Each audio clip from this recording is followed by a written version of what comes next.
पहली बार उनका रास्ता रोका, एक हाथ को हाथों में लिया और आंखों में देखा। अगर मैं गलत हूं तो मेरी सजा बता दो, बस एक बार इस खामोशी की वजह बता दो।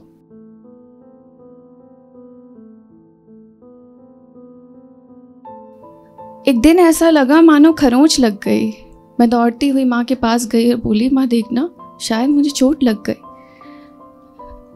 लाल सारे जूते और जुराब हो गए थे। गौर से देखा तो कपड़े भी खराब हो गए थे। दंग आंखों से वो मुझे देखती रह गई, फिर मेरा हाथ पकड़ा और मुझे अंदर ले गई। बेटा मेरी बात ध्यान से सुनो, अजनबियों के पास मत जाना, दादी के पूजा वाले सामान को हाथ मत लगाना और इस बारे में किसी को कुछ मत बताना। ये नए नियम क्यों बन रहे हैं, मैंने ध्यान नहीं दिया। उस वक्त माँ कह रही थी, बस इसलिए मान लिया। दिन गुजरते गुजरते रात हो गई। मैं आज रोज से ज़्यादा थकी हुई थी, इसलिए जल्दी सो गई। दूसरा दिन आया। मैं हर रोज़ की तरह आज भी दिन आई। फिर भी दादी बोली, ये मंदिर में कैसे आई?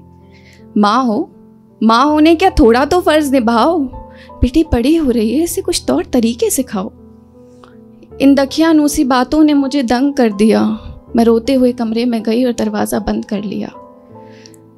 पहली बार लगा मानो दुनिया से रुक गई है, नज़रें अपनी ही दूसरों के सामने ऐसे झुक गई हैं। मैं रोते रोते कमरे में गुस्से से पूछा, माँ ऐसा भी मैंने क्या कर दिया है? माँ बताओ ना, मेरा सब्र खो रहा है। ये 2 दिन से मेरे साथ क्या हो रहा है? मैंने तो झूठ भी नहीं बोला, मुझे मंदिर में क्यों नहीं जाना? माँ बताओ ना, अभी क्या बाकी है मुझे सिखाना? हिचकिचाती आंखों से बोला कि सही वक्त आने दो, सब कुछ बताऊंगी। अभी के लिए चुप हो जाओ। एक काम करो, आंसू पोंछो और सो जाओ। आंसू पोंछो और सो जाओ।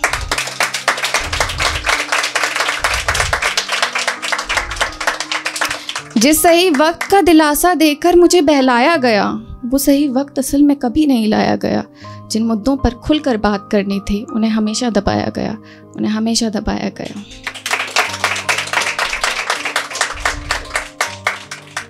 और एक रोज़ इंतज़ार की ख़त्म घड़ी हो गई थी। अपने सारे सवालों के साथ मैं माँ के सामने खड़ी हो गई थी, क्योंकि उन उलझनों में उलझी वो छोटी सी बच्ची अब बड़ी हो गई थी। पहली बार उनका रास्ता रोका, एक हाथ को हाथों में लिया और आंखों में देखा। अगर मैं गलत हूँ तो मेरी सज़ा बता दो, बस एक बार इस खामोशी की वजह बता दो। बात बदलाव की होती है, अपनी राय क्यों नहीं बताती हो? सब अपना अपना पक्ष रखते हैं, आप चाय देकर वापस क्यों आ जाती हो? कोई तकलीफ या परेशानी अपनों को खुलकर जताते हैं। आपने देखा है ना पापा को, वो तो सब कुछ बताते हैं। वो झिझक इतनी बड़ी थी कि जवाब नहीं दिया गया। मुझे हर बार की तरह इस बार भी डांट कर भगा दिया गया। मुझे हर बार की तरह इस बार भी डांट कर भगा दिया। हमारी दादी, नानी और माओ की जो जनरेशन है ना, उनके अंदर इतनी झिझक है। मेंस्ट्रुएशन, पीरियड्स और मासिक धर्म जैसी चीज़ों की बात करने में वो इतना झिझकती हैं कि कई बार ये झिझक उनकी ज़िंदगी से बड़ी हो जाती है और कई औरतों को ये मौत के दरवाजे तक ले जाकर खड़ा कर देती है। सुनिएगा, एक दिन अचानक उजड़ा मेरा सुकून था। आधी रात को उठकर देखा तो माँ बेहोश थी और कमरे में खून था। माँ बेहोश थी और कमरे में खून था। देखते ही ऐसा लगा मानो पैरों के नीचे से ज़मीन खिसक गई। उस दिन के बाद से मेरी दुनिया सिसक गई। उस दिन के बाद से मेरी दुनिया सिसक गई। तो it was the day when I came to know that my mother was suffering from cervical cancer. Cervical cancer जिसका एक बहुत बड़ा कारण है पुअर हाइजीन। जब डॉक्टर ने ऐसे बताया तो हमारा पहला रिएक्शन ये था कि कैंसर ऐसा कैसे हो सकता है? मतलब वो सुबह से शाम तक अपने सारे काम करती हैं, शी लुक्स फाइन, वो बहुत हेल्दी हैं, वो हमेशा हंसती रहती हैं, उनको ऐसा कैसे हो सकता है? तो उन्होंने कहा कि और ये भाई आज ही तो हुआ है, मतलब इतनी जल्दी कैसे? तो डॉक्टर ने कहा कि ये आज नहीं हुआ है, उनको ये काफ़ी टाइम से हो रहा है, हो सकता है उन्होंने आपको ना बताया हो। तो मैं उनके पास गई और मैंने उन्हें पूछा कि अब किसी नए बहाने की शुरुआत मत करना और आज भी सच ना बोलो तो मुझसे कभी बात मत करना। और आज भी सच ना बोलो, मुझसे कभी बात मत करना। किसी नए बहाने की शुरुआत मत करना और आज भी सच ना बोलो तो मुझसे कभी बात मत करना। ये खामोशी, ये चुप्पी आपकी जान पर बनाई है।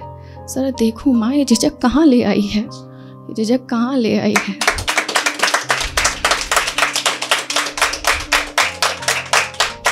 एक लंबी सांस के बाद एक जवाब आया था, जैसे किसी ने बहुत पुराने घाव को हाथ लगाया था। देख रही हो बड़ी हो गई हो तो समझदारी से सोचो। मुझे मेरी माँ ने सिखाया था, इन मुद्दों पे खुल के बात मत करो, इन मुद्दों को खुल कर मत पूछो। मैंने कई बार बताना चाहा, पर कैसे बताऊं ये समझ नहीं आया। कभी लगा थकान है ज़्यादा, कभी लगा पढ़ते कामकाज का असर हो सकता है। और क्या है ना, कभी किसी ने बताया ही नहीं कि कपड़े से कैंसर हो सकता है, कि कपड़े से कैंसर हो सकता है। पर तुम ये गलती मत दोहराना, बिल्कुल मत झिझकना, बिल्कुल मत शर्माना, और हो सके तो इन मुद्दों पर खुलकर बात करना, मुद्दों पर खुलकर बात करना।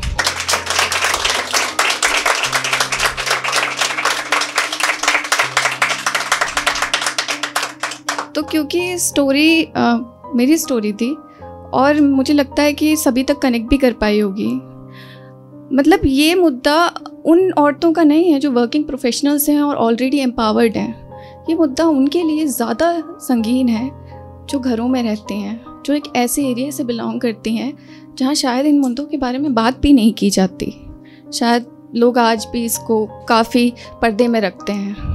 वो किसी से डिस्कस नहीं कर सकती, वो किसी से बता नहीं सकती। छोटों से बात करेंगी तो शर्म आती है, बड़ों से बात करेंगी तो झिझक होती है। और पर्सनली बीइंग अ डॉटर मुझे ऐसा लगता है कि क्या मैं उनके लिए एक ऐसा कंफर्ट जोन तैयार नहीं कर पाई जिसमें वो मुझे बता सकती कि उनके साथ क्या हो रहा है, या मैंने कुछ चीज़ों को इग्नोर किया। तो I don't want to repeat my mistake to everyone.